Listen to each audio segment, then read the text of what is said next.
Sagittarius, kumusta po kayong lahat? Okay, so yan Sag, maraming salamat po sa walang sawang pagsubaybay sa ating pong mga reading. And kung ikaw ay bago pa lang sa ating channel, mag-subscribe na po kayo. Then i-click mo na rin yung ating notification bell para lagi kang updated sa ating mga bagong upload. Okay? So Sag, ayan, sa mga interesado pala sa ating private reading, nasa description box below yung link ng aking Facebook.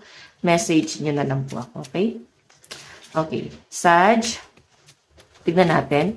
Ang reading pala natin ngayon is weekly gabay. Ano ba yung possible na maganap sa inyo this week? Sagittarius, Sun, Moon, Rising, and Venus sign. Sagittarius, Sun, Moon, Rising, and Venus sign.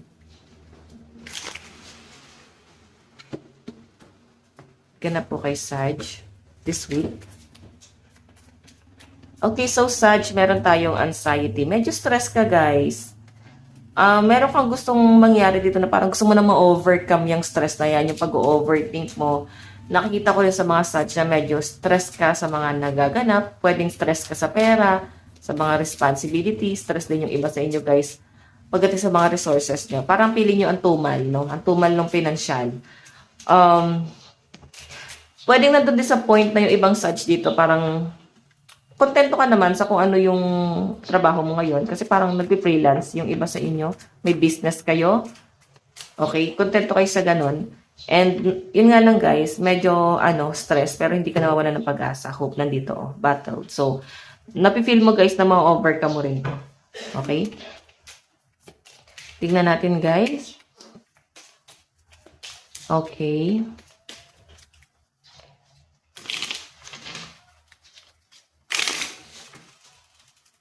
Sag. Meron po tayong love. Okay. So, ang nakikita ko dito guys, hindi rin naman siguro guys, parang masaya ka naman sa ginagawa mo, no? Kung ano yung work mo ngayon, na-enjoy mo naman. Pero, stress ka lang kasi pwedeng madami kang time kasi hindi mo alam kung anong gagawin mo. And ang pinapakita rin naman sa akin dito guys, kung ikaw naman ay nagbi-business, stress ka kasi medyo matumal. Pero yung pinapakita sa akin guys, mas stress ka sa love, no? Mas stress ka sa love life mo. Or masyado kang ini-stress ng person mo. Ganun yung pinapakita sa akin dito, Sag. Okay? Natatakot ka kasi hindi mo siya masabayan or hindi mo siya guys mapantayan, no? Yung kahit masabayan na lang sana. Okay? Yun yung nakikita ko dito. And parang gusto ng kapayapaan ng mga Sag dito. Gusto nyo guys ng parang distansya. Yun yung nakikita ko. Oo, parang overwhelmed yung iba sa inyo pagdating sa kanilang love life.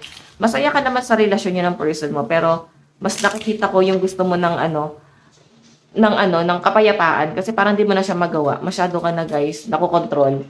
Masyado ka nang hinihigpitan, okay? Tapos andun pa sa point na nabiblame ka. Siguro mas maganda na pag-usapan niyo para hindi ka nai-stress ng ganito sa relationship niyo. Hindi pong ramdam mo naman na mahal ka ng person mo, pero parang gusto mong sabihin sa kanya na bigyan mo naman ako ng buhay. Hayaan mo akong mag-explore, no? So, meron tayong healing. Medyo stress yung iba sa inyo, Sag. Nandun pa rin kayo sa healing process. May mga bagay na hindi pa rin kayo, guys, maka-recover, maka-move on. Yan yung pinapakita sa akin. Ang dami nangyayari sa inyo ngayon, guys, pagdating sa relationship nyo. Pero mas nasa-sense ko dito yung nadadown ka sa relasyon, no? Hindi mo ma-feel na parang alpha ka dun sa relasyon. Or kahit pantay man lang yung pantay man lang yung pananaw nyo parehas. Parang isa lang kasi guys yung kumokontrol. Ay, nasa healing process. Yung iba naman dito guys, pwedeng nagkaroon ng separation. Or pwedeng, gusto na talaga guys ng distansya, pero hindi magawa. Oo, kahit ano lang. Parang, siguro cool off. Kasi di mo rin kayang mawala si person eh. Parang gusto mo lang guys ng cool off. Or at least, kahit 1 week lang na makapagpahinga ka. Kasi nakakapil ka na ng pagod eh. Meron tayong change. Ayan, may nakikita ako dito sa mga Leo. Okay, sa mga Sag. Baka Leo yung person nyo. So, Sag, may nakikita ako na gusto mo talaga na may magbago sa kanya. Ayan, medyo emotional ka dito. Mahal mo naman, pero grabe, nai-stress ka dito. Gusto mo may magbago do sa relasyon nyo. Or at least may magbago sa kanya. Ikaw hinihiling mo din na sana may magbago sa sa stability. Yun yung gusto mo makuha, yung stability, para kahit papaano wala nang kaguluhan, madali na ang lahat ng bagay sa inyo. May maayos naman na pag-uusap, pero mas lamang kasi yung ang dami nyong ang dami nyong bayarin. Yun yung nakikita ko. So, gusto mo ng pagbabago, hindi ka na natutuwa sa kung anong meron ka ngayon. Masaya ka naman sa person mo, pero siguro naghahalo yung pressure mo sa trabaho, pressure mo sa mga bayarin nyo, bills, tapos nape-pressure ka pa sa relationship nyo ng person mo. Okay? Tingnan natin. Baka na-stress yung iba sa inyo sa maintenance. Maintenance ng ano ba to? Hinuhulugan nyo, kung may hinuhulugan kayo, no? Sasakyan. Oo. Sasakyan na yan yung mga may maintenance, o pwedeng sa health. Okay. Tignan natin. Sag. Meron tayong 3 of Pentacles. Collaboration to. Gusto mo talaga ng tulong. Gusto mong tumulong, or yun lang, para makatulong ka, gusto mo nang tulungan ka muna. Okay, parang invest muna kay sa akin para makatulong ako.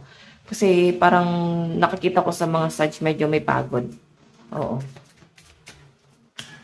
Taliwas to sa nakasanayan mo, parang may pagbabago sa lifestyle mo Parang medyo stress ka na talaga sa lifestyle mo ngayon. So meron tayo guys, 2 of Cups, ayan. Medyo nakukumpara mo yung relationship mo ngayon sa ibang tao na parang ba't sila ganon, ba't ako ganito, ba't sa amin ganito, ba't parang hindi masaya. So, Sag, meron tayong the Empress. Abundance to, no? May nakikita akong usapin about sa family. Siguro, tinitignan mo dito, yan kasi si Empress buntis yan Tinitignan mo dito kasi may pregnancy, pwedeng buntis ka, baka nagkakaroon ka ng postpartum, o yung ibang Sag dito guys, pwede kasi iniisip mo na may anak kayo ng person mo, kaya parang nagtitiis ka, or sa madaling sabi, hinahayaan mo na lang, no? Kasi pwede na doon ka sa point na iniisip mo na, ay baka may tama naman siya, may point siya, parang ganun. So, may nag-uugnay kasi sa inyong dalawa kung ba't parang nag-stay ka dito. Okay, may pagtitiis. Meron tayong 7 of Cups. Ayan, may mga bagay ka na hindi mo magawa, naiinggit ka kasi hindi mo magawa yung mga bagay na gusto mo. Yun yung pinapakita sa akin dyan, guys, no? Yung mga cravings mo, hindi mo siya makain kasi yung pera mo, sinisave mo lang siya.